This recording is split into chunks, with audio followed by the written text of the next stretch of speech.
education. So put your hands together for Christine Munala. Okay, our paper is on Christian intellectual heritage in transformational education for the marginalized people in Africa. It is an empirical study that we carried out last year. We were inspired by the strikes that were in Garissa when teachers refused not to go and teach in that particular region. So because of that, we felt that the region had been marginalized, and it was just good to find out what, how the marginalization is affecting people as far as education is concerned. So Christian intellectual heritage is a systematic learning that informs, forms, and transforms the whole person based on the divine wisdom, which we call Paideia. Paideia actually is from the patristic philosophy, whereby you borrow from all cultures that which is good and you integrate it in education. We find that Augustine of Hippo 354 and 430 AD explains that Christian education is holistic. It originates from divine wisdom. So it is from this background that we decided to look at Christian intellectual heritage that teaches the mind, touches the heart, and transforms lives. The same is also highlighted by Socrates, 496 to 339, who adds that Christian education is based on fundamental philosophies of natural dating, natural reason, natural religion, natural man, natural law, natural justice, natural communion for all good. So in the Christian intellectual heritage, we are saying that it is that kind of education, Christian education, that is original in itself, the way God intended it to be. So the statement of the problem: there are many studies that have been conducted in Africa and worldwide as far as education is concerned. For example, the barriers of education, challenges in the education in the millennium, the nature of Christian education, rights to education, and education for all. But there's still limited empirical studies on transformational education based on Christian intellectual heritage. And this is because we find that education is an important tool in alleviating poverty and addressing inequalities within and between countries. And because of this, you find that most of the scholars have written that African systems of education still have gaps, and they do not address the challenges of quality of education, especially for the marginalized, which is also a contributing factor as far as development is concerned. And that is why you find most of the developed areas are normally cited by people who have been marginalized. So these studies sought to fill this gap by explicating the goal of Christian intellectual heritage, which is to help us become truly who we are, and incidentally, that is what our worldview is all about. Then the theoretical framework, the theory that guided this particular study was the theory of critical conversation with historical intellectual values for human felicity and renewing emerging social trends in the changing world. This theory was proposed by William James, Benjamin Roosevelt, Alan Povio, and patristic analysis. So from this theory, it's about wisdom dialogue, whereby the wisdom dialogue is the wisdom that comes from God, and it addresses contemporary issues that bring transformation in the society. The dialogue is about nature, the natural justice, as I've already explained, the natural person, the natural setting.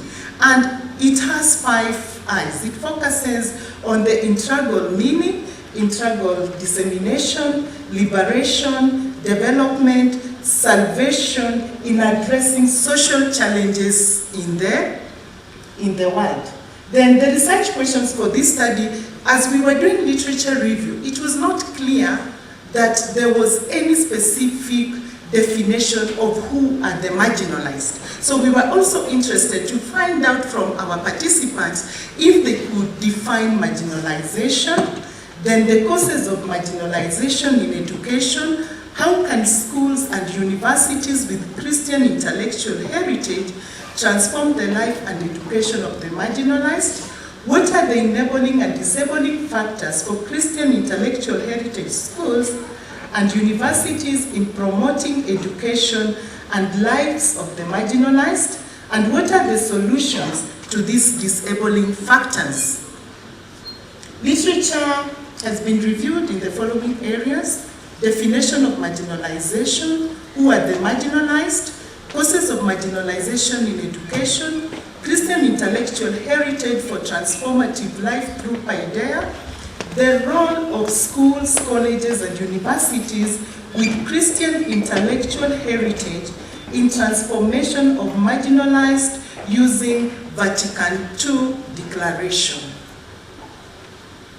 The research design.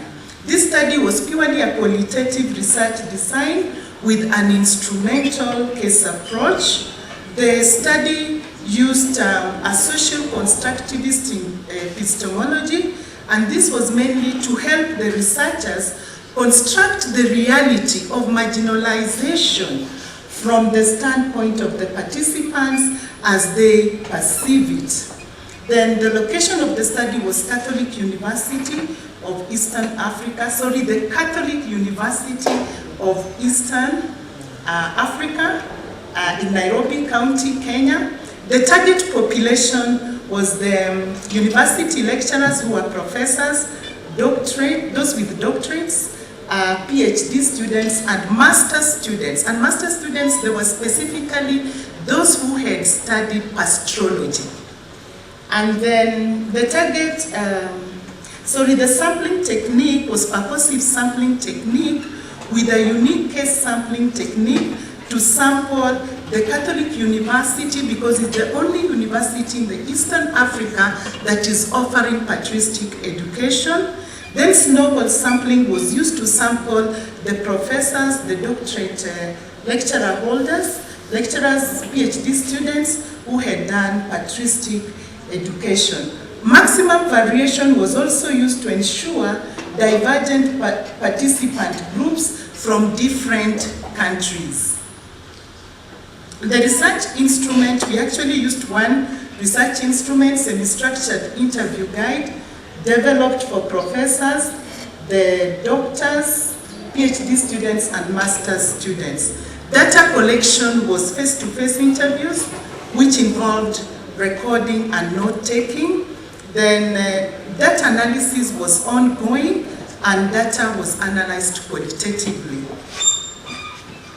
Then logistic and ethical consideration, we sought the participants' consent to interview them, and trustworthiness of the study. We had a prolonged engagement with the data during analysis. We also did member checking. So the findings of the study: demographic, we had 24 respondents from 17 African countries, and the countries are there. Then the respondent gender, we had 17 male and 7 females. Then the age bracket was from 31 to 50 and above. The participants' current occupation included senior lecturers, coordinators, Ministry of Education officials, lecturers, reverend fathers, student priests, and the others. Okay, the findings of the study. The study found that there was no clear definition on marginalization as we had seen in the literature review, but marginalization was viewed from different perspectives, which were gender, age, economic, political, social, cultural, regional, educational, medical, and religious. That is, people were defining marginalization based on those perspectives. We also, the dominant one in the definition was economic, and they were defining marginalization as the poor people, refugees, laborers, and so on. So the political, all those ones are there. Let's move on. Then the findings also, still on the same, revealed that some of the causes of marginalization were education, cultural practices, economical, biological, social, religious, political, psychological, legislative, and natural calamities. On education, the factors that caused marginalization was factors such as lack of schools in some parts of Africa, and then some schools were preserved of the rich, like the private schools that have all the facilities. We also saw that concentration on the colonial kind of education that in itself was marginalizing. Then the cost of education. Then economically, marginalization was defined from the cost was child labor. Most of the people are poor, so they let their kids to go out to work, poverty, unemployment, and lack of resources. Then others like cultural, religious, political, maybe let me talk about political, just political. Marginalization political was on historical imbalances, whereby in some parts of Africa, certain regions in a country have more resources than the others. And it's something that has been there from time immemorial. We can give an example like even our own country, Kenya. Then civil wars, ethnic wars, political oppression and segregation, poor leadership, and unjust political systems. Then others were psychological factors and legislation. Legislative, it was mainly that laws and policies are passed and they do not cater for the entire people in a country. Take for example in Kenya, legislations are there, but the same legislations are marginalizing people. So you find that what is working so well for a county like Nairobi might not necessarily work so well for a county like Garissa or Mandera. So they have not, the legislations have not gone into details to see what is happening at the regional.